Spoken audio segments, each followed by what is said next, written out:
Good morning, everyone. Thank you so much for attending. I'm going to present some of the main insights of my current research titled Bullying Displayed by Bullies, Lessons from Mexico. So the main question that has guided my research is try to understand what motivates a student to become a bully. Now, there is this idea and common narrative that bullies are pretty much monsters with inherent evil nature, and when we think about this, we think about, for example, Nelson from The Simpsons, and we see other characters that they are just there for harming other people without really any specific cause, just for the sake of doing harm. Now, to give you some context about bullying in Mexico, according to the last figures, we have a very severe problem. According to the ENADIS, we have all 3.3 million of adolescents victims of bullying. We have almost 3 million as well of adolescents victims of cyberbullying. And while the numbers, according to the OCDE, Mexico will be in the average of the organization, some estimation from NGOs states that Mexico might be the first worldwide in terms of bullying that pretty much contribute to 60% of child suicide in the country. Now, the numbers are already grim, but if we take a look to the cases, we see even a worse situation. We have the case of Norma Lisbeth, who was killed during a fight, and her video went viral. We had the case of the teacher Patricia, who was stabbed during her class by one of her students. Or we have the case of Juan, who was burned alive just for the sake of speaking an indigenous language in the classroom. So we have like these very severe cases that pretty much tell us that in Mexico there's violence out of proportion and bullying takes a completely different level. Now, historically, bullying is not seen like a public problem, is that, do not deserve policy attention. Actually, the popular opinion in Mexico is that it's an individual issue that should be addressed with more violence.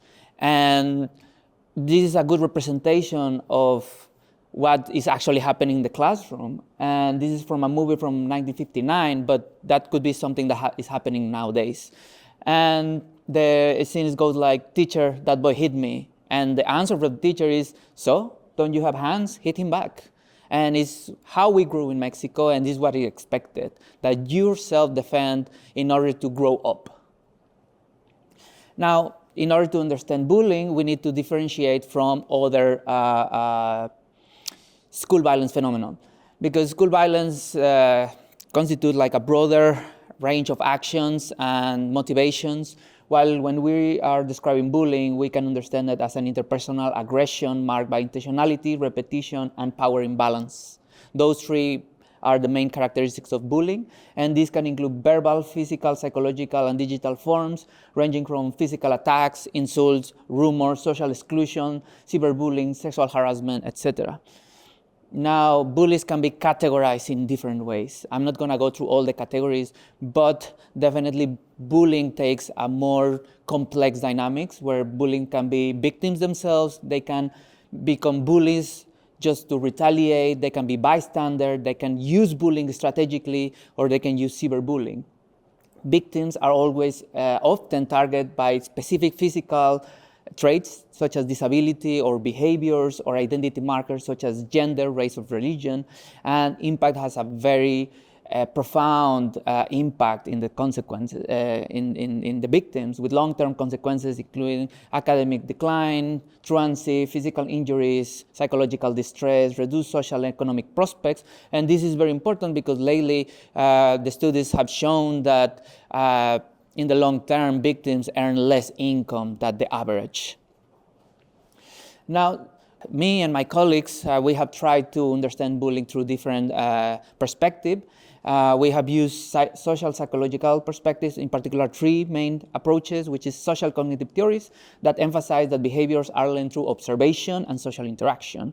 Social identity, which will explain bullying as a form of maintaining group belonging and becoming part of the group, and aggression against other people who are not part of the group. And social dominance theory, which frames bullying as a method to reinforce or climb social hierarchies that are created within the ecosystem of the school. And from a sociological perspective, which is a bit more broader, we try to use post-structuralism, which pretty much try to understand the power dynamics that are inherent in human relations. And in this case, bullying will serve as a disciplinary tool that is used to enforce conformity and punish defiance. That is pretty much make that everyone follow the social order created in the school. And we introduce also the gender perspective, and how language constructs social norms and identity, and how dominant narratives around masculinity and femininity shape which behaviors are accepted or punished within schools. Now, the methodology, we try to focus on the missing piece in the literature, which was try to understand this phenomenon through the bullies themselves. So accordingly, we conducted semi-structured interviews with adults that have participated in direct aggressive bullying during primary and low secondary schools, which in Mexico is year from 1 to 9. And the reason why I decided to interview former bullies instead of minors, it was, first of all, to try to make sense of a coherent narrative, to try to understand the what, the who, how, and why. And also, we try to reduce any emotional distress in minors. We try to prevent any risk or ethical concern. The participants were selected into criteria. They were between 21 and 42 years that encompasses millennial and Generation Z cohorts, which bullying gain greater visibility, and also that they actively engage in bullying dynamics. And the reason that we focus in low secondary and primary school, it was because, according to the literature, there's different dynamics in later stage of education. Now, in total, we contacted 20 individuals, from which we conducted 15 interviews. We discarded 2 by ethical motives. So we had 13 individuals from different places of Mexico, given that this was reference of chain. So the sample is highly concentrated in Northeast Mexico, although there are some other parts from center north or southeast. And the individuals came from private or public or both in some cases. And we tried to include as many females as we could, but we only could recruit 3 female participants. The rest are males. Now, the main findings. So, about the individual's behavior and motivations, the account shows that bullying often stems from exposure to violence in families, communities, and their institutions. The interview described it as a learned behavior and rooted in normalized aggression. One of the participants said, "We grow up in a violent environment, starting with the family. It's a violent setting. Growing up in a violent environment makes you defensive and looking for someone to attack." Whereas someone else said, "My brother used to pinch my nipples and say, 'Squeal, pig,' or grab me by the fat on my stomach and wouldn't let go until they made me cry. It was bloody abuse one day after another. So I would go to school and do the same things to my classmates." So this experience supports research showing how domestic and institutional environments influence children's behavior and development. Bandura emphasized the importance of observational learning and the role of environmental reinforcement in modeling aggression. What I see in other contexts, I will end up replicating where I pretty much interact with other peers. So some of the participants recall being even socially rewarded for their actions, leading to what is known as vicarious reinforcement. The jerk who never left anyone alone, everyone wanted to hang around with him. So tell me, how the hell are you supposed to change if everyone keeps celebrating your stupid behavior, no matter how much you make life miserable for others? Also, in this sense, some participants describe bullying as a game that helps establish connections. And this indicates some level of moral disengagement, understood like how individuals can cope with their actions, try to rationalize them in order to be able to live with themselves. And one of the frequent explanation, it was because it was a group activity. It was funny. It was a collective thing that everyone was engaged. So they never really think much about it. It's something you do unconsciously. We used to tease people. We always did. It's only in hindsight I realized it wasn't right. We made life miserable for a lot of people just because we thought it was funny. So this narrative reveals the fusion of responsibility by bullying carried out as a group behavior, minimizing individual guilt. In the same line, according to the SIT perspective, Bullying operates as a social identification, helping individuals to secure belonging. And one of the accounts says, you will give someone a slap on the back of the head, but it wasn't like you wanted to hurt them. It was your way to say, we are mates. That was just the way our group got along, and you had to put up with it if you wanted to be part of it. If you complained, no one would invite you anymore. So this illustrates how aggression became a form of bonding, where inclusion required tolerance of violence. So despite the hostility, those practices really reflect that violence can create social meaning that later develop into more complex relational dynamics among the students. From a social dominance theory perspective, bullying can be framed as a way of asserting dominance in schools, because at the end, the schools create these hierarchical systems where there are formal authority, but there are also informal systems of authority, and where bullies often occupy the top and the victims remain at the bottom. One of the female participants mentioned she was a queen bee. I admire her, I want to be like her, but I realized at some point that was not okay. She was a jerk. She controlled everything we did. She always told us what to do. Another participant says, rankings were based on who won most of the fights. The top fighters weren't bullied, I wasn't the fool, and I got invited to parties.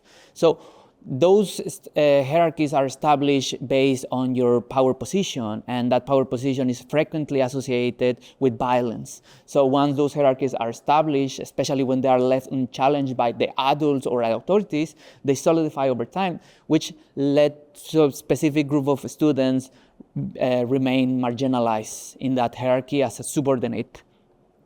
So in response to those hierarchies, many of the individuals describe using bullying strategically to avoid victimization or try to improve their status.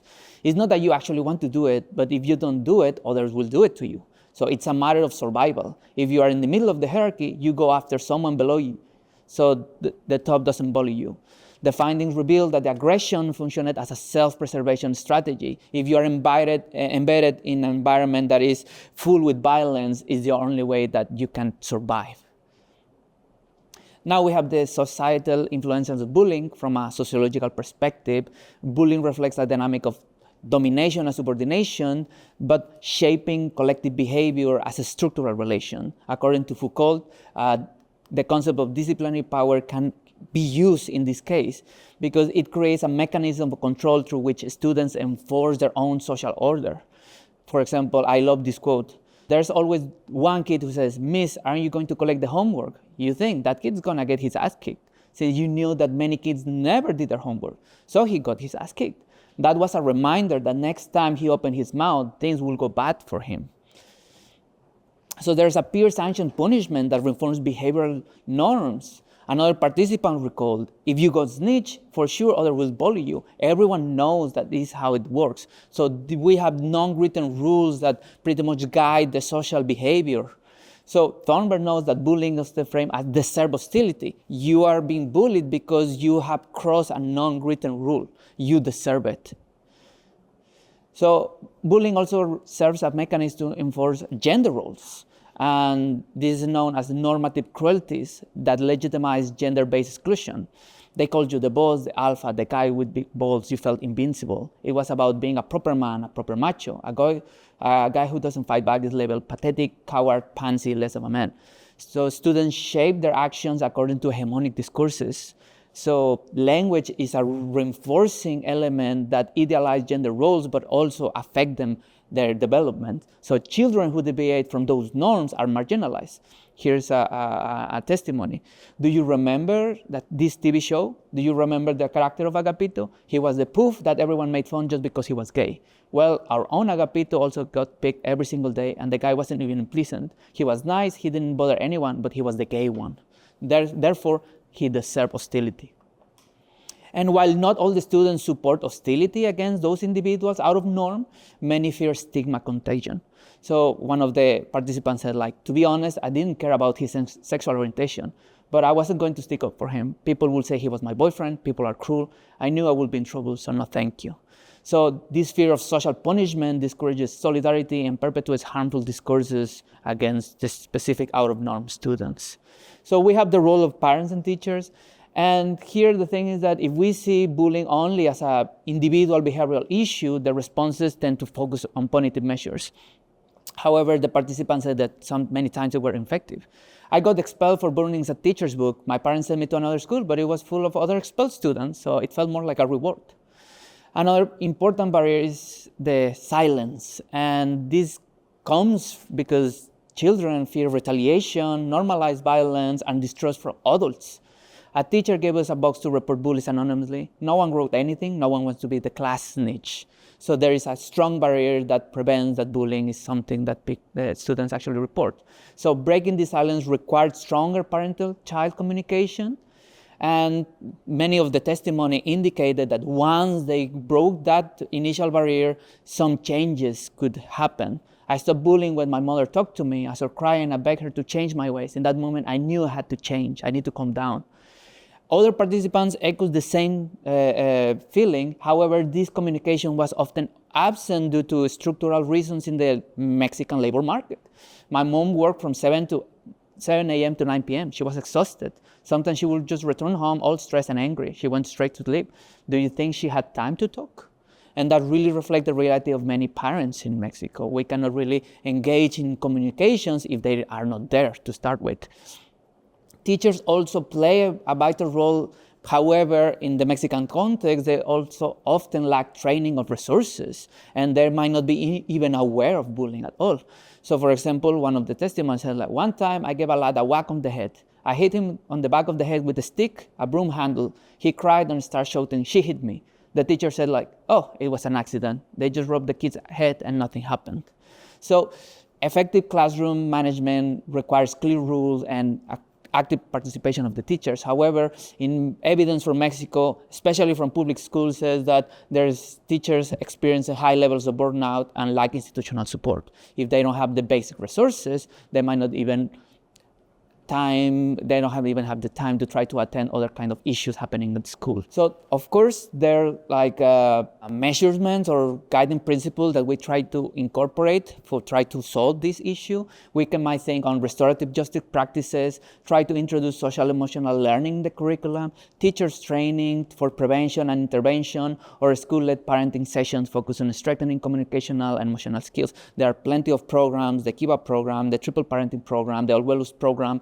However, many of those require elements that are not present in Mexico's structural system. We cannot ask for parental sessions if their parents are not there. We cannot ask better teacher training when you have like teachers already working 12, 14, 16 hours per day in very low paid, in a precarious environment. We cannot really ask students to deal with social and emotional learning where they are embedded not only violence in their school, but any other settings as well.